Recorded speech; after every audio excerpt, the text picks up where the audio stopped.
नमस्कार, झारखंड समाचार में आप सबका स्वागत है। आइए जानते हैं झारखंड की तमाम छोटी बड़ी खबरों को। इससे पहले चैनल को सब्सक्राइब नहीं किया है तो प्लीज चैनल को सब्सक्राइब कर बेल आइकन को प्रेस कर दीजिए ताकि खबरों का अपडेट आपको मिलता रहे। अडानी के बहाने मल्लिकार्जुन खड़गे ने पीएम मोदी पर साधा निशाना, कहा 2.5 साल में 13 गुना बढ़ी एक व्यक्ति की संपत्ति। बता दें कि कांग्रेस के राष्ट्रीय अध्यक्ष मल्लिकार्जुन खड़गे शनिवार को झारखंड के पाकुड़ में नरेंद्र मोदी सरकार पर जमकर बरसे। उन्होंने सरकार पर अडानी को बचाने के आरोप लगाए। एक दिन की यात्रा पर झारखंड के संताल परगना पहुंचे मल्लिकार्जुन खड़गे ने कहा कि एक व्यक्ति की कुल संपत्ति वर्ष 2019 में 1 करोड़ रुपए थी। महज 2.5 साल में उनकी संपत्ति बढ़कर 13 लाख करोड़ रुपए हो गई। ये कैसे हुआ? श्री खड़गे ने आरोप लगाया कि देश की सारी संपत्ति एक व्यक्ति के हाथों में सौंप दी गई है। हमने इस मुद्दे को संसद में उठाया। सरकार को हमारे इस सवाल को जवाब देना चाहिए था, लेकिन सरकार ने जवाब नहीं दिया। हमारे इस सवाल का जवाब देने के बजाय सरकार इसे असंसदीय करार दिया। श्री खड़गे झारखंड में कांग्रेस के हाथ से हाथ जोड़ो अभियान की शुरुआत करने आए थे। झारखंड में 13 फरवरी से खातियानी जोहर यात्रा के तीसरे चरण की शुरुआत है। अंतिम चरण में तैयारी। बता दें कि मुख्यमंत्री हेमंत सोरेन की खातियानी जोहर यात्रा के तीसरे चरण की शुरुआत 13 फरवरी से हो रही है। इसके तहत 13 फरवरी को चतरा और 14 फरवरी को लातेहार में खातियानी जोहर यात्रा होना है। वहीं 14 फरवरी को ही सीएम सोरेन लातेहार में चतरा की भी समीक्षा बैठक करेंगे, जिसमें राज्य के सभी आला अधिकारी भी मौजूद रहेंगे। बताया गया कि फरवरी माह में सीएम हेमंत सोरेन की अंतिम जोहर यात्रा है। इसके बाद फरवरी और मार्च में विधानसभा सत्र आयोजित हो रहा है। इस कारण फिलहाल खातियानी जोहर यात्रा को टाल दिया गया है। अब यात्रा अप्रैल माह से प्रारंभ होगी और मई तक चलेगी, जिसमें बचे हुए जिलों को कवर किया जाएगा। इधर सीएम की खातियानी जोहर यात्रा को लेकर झामुमो तैयारी में जुट गया है। राज्य समन्वय समिति के सदस्य एवं झामुमो के वरिष्ठ नेता विनोद पांडे ने बताया कि पूर्व में भी दोनों जिलों के कार्यकर्ताओं के साथ बैठक हो चुकी है। 11 फरवरी को दोबारा चतरा में बैठक होगी, जिसमें वो खुद भी शामिल होंगे। इस बैठक में चतरा के झामुमो कार्यकर्ता एवं कार्यकारिणी के सदस्य उपस्थित रहेंगे। बैठक में सीएम की जोहर यात्रा की समीक्षा की जाएगी। चतरा में काफी संख्या में लोग सीएम की सभा में जुटेंगे। कार्यकर्ताओं से कहा गया है कि आम लोगों को किसी प्रकार की परेशानी नहीं होनी चाहिए। पार्टी के कार्यकर्ता उन्हें सभा स्थल तक लाने में सहयोग करेंगे। परिवहन सचिव अदालत में नहीं हुए उपस्थित तो झारखंड हाईकोर्ट ने मुख्य सचिव को हाजिर होने का दिया निर्देश। दरअसल आपको बता दें कि झारखंड हाईकोर्ट के डॉक्टर एस.एन. पाठक की अदालत ने राज्य परिवहन निगम से सरकारी विभाग में समायोजित सेवानिवृत्त कर्मियों के पेंशन भुगतान के मामले में दायर अवमानना याचिका पर सुनवाई की। मामले की सुनवाई के दौरान परिवहन सचिव के उपस्थित नहीं होने पर अदालत ने कड़ी नाराजगी जताई। मौखिक रूप से कहा कि परिवहन सचिव किसी कारणवश नहीं आ सके तो उनकी जगह पर समक्ष अधिकारी उपस्थित होकर अपना पक्ष रख सकते थे। राज्य सरकार की दलील को अस्वीकार करते हुए अदालत ने मुख्य सचिव सुखदेव सिंह को अगली सुनवाई के दौरान सशरीर उपस्थित होने का निर्देश दिया है। मामले की अगली सुनवाई के लिए अदालत ने 17 फरवरी की तिथि निर्धारित की है। इससे पूर्व राज्य सरकार की ओर से पिटीशन दायर कर अदालत को बताया गया कि परिवहन सचिव चुनाव कार्य से राज्य के बाहर गए हुए हैं, उन्हें सशरीर उपस्थिति से छोड़ देने का आग्रह किया गया है। वहीं प्रार्थी की ओर से अधिवक्ता राजेंद्र कृष्ण ने अदालत को बताया कि राज्य सरकार ने अपील याचिका दायर कर एकल पीठ के आदेश को चुनौती दी थी, जिसे खंडपीठ ने खारिज कर दिया है।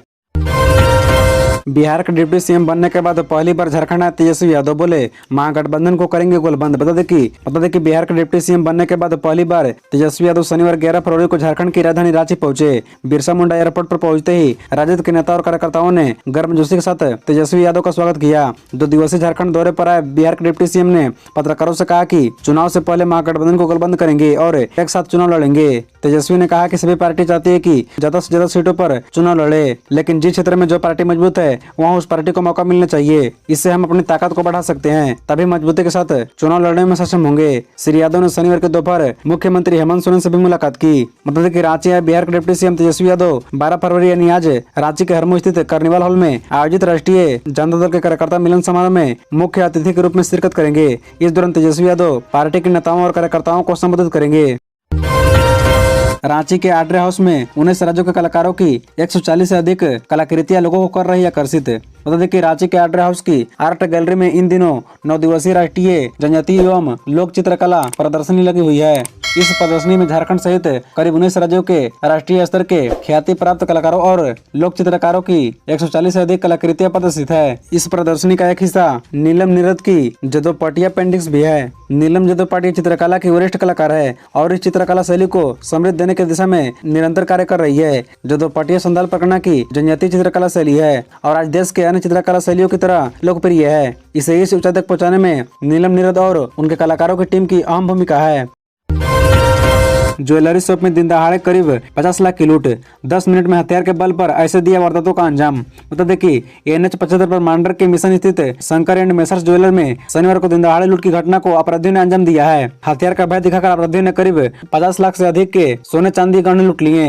लूट की यह घटना दुकान में लगे CCTV कैमरे में कैद हो गई है। इसके आधार पर मांडर पुलिस लूट को अंजाम देने वाले अपराधियों की तलाश में जुट गई है। यह घटना शनिवार दोपहर करीब 2:30 बजे की है। करीब 10 मिनट तक लूटपाट के बाद दोनों अपराधी दुकान के मालिक से 2 अन्य मोबाइल लेकर आराम से बाहर निकले और बाहर खड़ी बाइक में सवार होकर फरार हो गए। मांडर थाना प्रभारी विनय कुमार यादव ने बताया कि अपराधियों की गिरफ्तारी की तलाश में पूरे इलाके की नाकाबंदी कर दी गई है और उनकी गिरफ्तारी के लिए संभावित ठिकानों में छापेमारी की जा रही है। शंकर एंड सन्स ज्वेलर के मालिक अभय सोनी के मुताबिक करीब 22,000 नगद, 1 किलो सोना व 7-8 किलो चांदी के गहने लूटकर अपराधी ले गए। दुकान में लूट की घटना के दौरान रांची के 2 ज्वेलर्स सुजीत कुमार सिंह व विकास शर्मा भी दुकान में बैठे थे। उनके बैग में भी सोने चांदी के गहने थे, लेकिन अपराधियों ने उन्हें ग्राहक समझकर छोड़ दिया। मांडर में इससे पहले भी NH 75 पर दिन दहाड़े अपराधियों ने 21 मई 2022 को मांडर कॉलेज प्रोफेसर चोरैया निवासी राम कुंवर सिंह की बाइक की डिक्की तोड़कर 5 लाख रुपए व 28 जून 2022 को चोरैया के ही जेवर व्यवसायी व सुदेव प्रसाद साहू की बाइक की डिक्की तोड़कर वहां रखे करीब 10 लाख के सोने चांदी के गहने उड़ा लिए थे। 5 अप्रैल को दिल्ली में ऐतिहासिक होगी किसान मजदूर रैली, बोले अखिल भारतीय किसान सभा के नेता कृष्ण प्रसाद। बता दें कि बोकारो जिला अंतर्गत गोमियो में अखिल भारतीय किसान सभा एवं सीटू के बैनर तले उत्तरी छोटानागपुर पर मंडल स्तरीय कन्वेंशन का आयोजन शनिवार को किया गया। कन्वेंशन की अध्यक्षता सीटू के जिला सचिव प्रदीप कुमार विश्वास, किसान सभा के जिला सचिव श्याम सुंदर महतो एवं अध्यक्ष शंकर अंसारी ने संयुक्त रूप से किया एवं कन्वेंशन का संचालन सीटू के राज्य कमेटी सदस्य राकेश कुमार ने किया। कन्वेंशन में बोकारो, रामगढ़, हजारीबाग, कोडरमा, गिरिडीह के मजदूर और किसान नेताओं ने भाग लिया। मुख्य वक्ता अखिल भारतीय किसान सभा के राष्ट्रीय कोषाध्यक्ष कृष्ण प्रसाद ने कहा कि नरेंद्र मोदी के नेतृत्व वाली केंद्र सरकार की मजदूर और किसान विरोधी नीतियों के खिलाफ दिल्ली में 5 अप्रैल को ऐतिहासिक किसान मजदूर रैली होने जा रही है। उन्होंने कहा कि उस रैली के एजेंडे को आज देश के कोने कोने पहुंचाने के लिए कन्वेंशन का आयोजन हो रहा है। कन्वेंशन में उपस्थित किसानों और मजदूरों को संबोधित करते हुए उन्होंने कहा कि आज देश में कृषि घाटे का सौदा हो गया है। उन्होंने कहा कि देश में किसान अपने खेतों में जितनी मेहनत कर रहे हैं, उपज का उतना दाम उन्हें नहीं मिल रहा है। इसलिए आज किसानों के लिए MSP की गारंटी केंद्र सरकार को लेनी चाहिए। झारखंड के विभिन्न जिलों में रेल चक्का जाम, पारसनाथ पहाड़ को तीर्थ स्थल घोषित करने की मांग। बता दें कि सरायकेला खरसावां जिले के चांडिल रेलवे स्टेशन के समीप शनिवार को सुबह करीब 7 बजे चांडिल रेलवे स्टेशन के समीप लेंगडी सिकली के बीच आदिवासी सिंगल अभियान के कार्यकर्ताओं ने आदिवासी धर्म कोड सरना को लागू करने को लेकर रेल चक्का जाम कर दिया। सुबह करीब 7 बजे दर्जनों की संख्या में आदिवासी सिंगल अभियान के कार्यकर्ता अपने हाथ में तख्तिया, झंडा व बैनर लेकर जाम किया, जिसमें नीलांचल एक्सप्रेस और पुरुषोत्तम एक्सप्रेस घंटों तक रुकी रही। कार्यकर्ताओं ने रेल चक्का जाम कर रेलवे ट्रैक पर विभिन्न मांगों को लेकर नारेबाजी की। इसके बाद RPF, GRCS व स्थानीय चांडिल पुलिस के समझाने के बाद आदिवासी सिंगल अभियान के कार्यकर्ताओं ने जाम को हटाया। रेल चक्का जाम कर लोगों ने सरकार से मांग की है कि पारसनाथ पहाड़ को जैनियों के साथ साथ आदिवासियों का भी तीर्थ स्थल घोषित करे सरकार।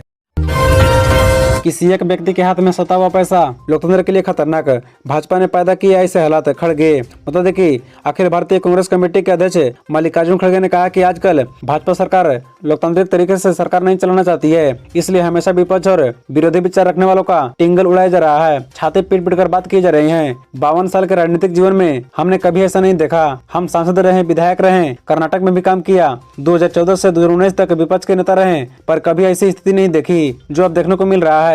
उन्होंने कहा कि देश के प्रधानमंत्री नरेंद्र मोदी को अहंकार हो गया है। ऐसा अहंकार देश के लिए अनुशासनदायी है। कांग्रेस लोकतंत्र की हिफाजत करने, संविधान की रक्षा और जनता के हित में काम करने के लिए प्रतिबद्ध है और लगातार इस दिशा में कदम बढ़ा रही है। साहेबगंज के श्रीकुंड में हाथ से हाथ जोड़ो अभियान का शुभारंभ करने के बाद नई दिल्ली वापसी क्रम में दुमका एयरपोर्ट पर पत्रकारों से बातचीत में श्री खड़गे ने कहा कि किसी एक व्यक्ति के हाथ में सत्ता और पैसा नहीं देना चाहिए, यह लोकतंत्र के लिए खतरा होता है। CNT-SPT एक्ट की भूमि पर चल रहे स्कूल कॉलेजों को भी मिलेगी मान्यता, शिक्षा मंत्री जगन्नाथ महतो ने दी मंजूरी। बता दें कि झारखंड में CNT-SPT एक्ट और लीज से प्रभावित भूमि पर चल रहे स्कूल कॉलेजों को भी मान्यता मिलेगी। वर्तमान में इन जमीनों पर संस्था के नाम से जमीन की रजिस्ट्री नहीं होने के कारण मान्यता नहीं मिलती थी। नई व्यवस्था के लिए नियमावली में बदलाव किया जा रहा है। संबंधित प्रस्ताव को शिक्षा मंत्री जगन्नाथ महतो ने स्वीकृति दे दी है। गौरतलब है कि काफी दिनों से इस नियमावली में बदलाव की मांग की जा रही थी। दरअसल जमीन की रजिस्ट्री नहीं होने के कारण राज्य में फिलहाल 150 से अधिक स्कूल कॉलेज की मान्यता लंबित है, जबकि प्रावधान के अनुरूप जमीन उपलब्ध नहीं होने के कारण स्कूल कॉलेज की मान्यता भी समाप्त हुई है। प्रस्तावित नई नियमावली में जमीन से संबंधित शर्त के साथ साथ जमीन की आवश्यकता भी कम की गई है। अब शहरी क्षेत्र में 75 डेसिमल और ग्रामीण क्षेत्र में 1 एकड़ जमीन की जरूरत होगी। साहिबगंज के जमालपुर में 55.5 लाख की लागत से बनेगा अस्पताल। स्वास्थ्य मंत्री बन्ना गुप्ता ने की घोषणा। बता दें कि कांग्रेस के राष्ट्रीय अध्यक्ष मल्लिकार्जुन खड़गे के साहिबगंज आगमन पर बढ़ावा पहुंचे झारखंड के स्वास्थ्य मंत्री बन्ना गुप्ता ने एक बड़ी घोषणा की है। उन्होंने कहा कि 15वीं वित्त आयोग के तहत बरहड़वा सामुदायिक स्वास्थ्य केंद्र अंतर्गत जमालपुर एचसी में जल्द अस्पताल बनेगा। करीब 55.5 लाख रुपए की लागत से बनने वाले इस अस्पताल को लेकर राज्य सरकार को प्रपोजल भेज दिया गया है। उन्होंने कहा कि जैसे ही अप्रूवल मिलेगा सारी प्रक्रिया पूरी करते हुए बिल्डिंग का कार्य शुरू कर दिया जाएगा। वहीं फाइलेरिया उन्मूलन अभियान को भी सफल बनाने का आह्वान भी किया। आगामी 25 फरवरी तक चलने वाले अभियान में लोगों से दवाएं जरूर खाने की अपील की, साथ ही लोगों को भी इसके लिए प्रेरित करने की बात कही। खबरों से जुड़े रहने के लिए चैनल को सब्सक्राइब, वीडियो को लाइक एवं एक दूसरे से शेयर जरूर करें। धन्यवाद।